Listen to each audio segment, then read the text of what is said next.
যে সকলের এক মূল যে দাবি চেয়ারম্যান মহোদয়ের অপসারণ সেখানে দাবি করব। পাশাপাশি এই সংস্কার প্রক্রিয়া কিভাবে আগানো যাবে, তার ঘোষিত রোডম্যাপ কিভাবে বাস্তবায়ন করা যাবে এবং আমাদের উপর যে দমন নিপীড়ন করা হয়েছে এটাকে অবিলম্ব বন্ধ সহ এনবিআরকে কার্যকর করার জন্য তার সহযোগিতা চাবো।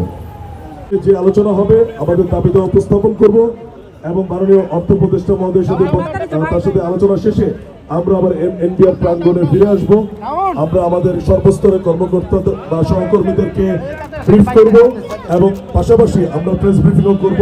সেক্ষেত্রে আজকে প্রেস ব্রিফিংটা সন্ধ্যা বা রাতেও হতে পারে। সেটা আমরা বারবার বলেছি আমাদের যে এই মুহূর্তে আমাদের চেয়ারম্যান মহোদয়ের অপসারণ হবে আমাদের প্রথম দাবি এবং বাকি যে আমাদের সমস্যাগুলো আমাদের ধারাবাহিকভাবে কিভাবে এখানে দমন নিপীড়ন করা হয়েছে, কিভাবে এনবিআরকে অকার্যকর করা হয়েছে এইসব বিষয়ে এবং আগামীতে সংস্কার প্রক্রিয়াটা ওনার ঘোষিত যে রোডম্যাপ সেটা আমরা কিভাবে আগে নিয়ে যেতে পারি এবং আমাদের সেক্ষেত্রে দুই ক্যাডারের স্বার্থ কিভাবে সংরক্ষিত হতে পারে এই বিষয়গুলোতে আমরা বিস্তারিত আলোচনা করবো। আর এই পর্যায়ে আমার মনে হয় মাননীয় অর্থ উপদেষ্টা মহোদয় যেহেতু আমাদের মুরব্বী, আপনারা আমাদের সুযোগ করে দেন, আমরা আলোচনা পেয়েছি, আমরা আলোচনায় যাচ্ছি, আমরা বাকিটা প্রেসিডেন্টকে বলবো।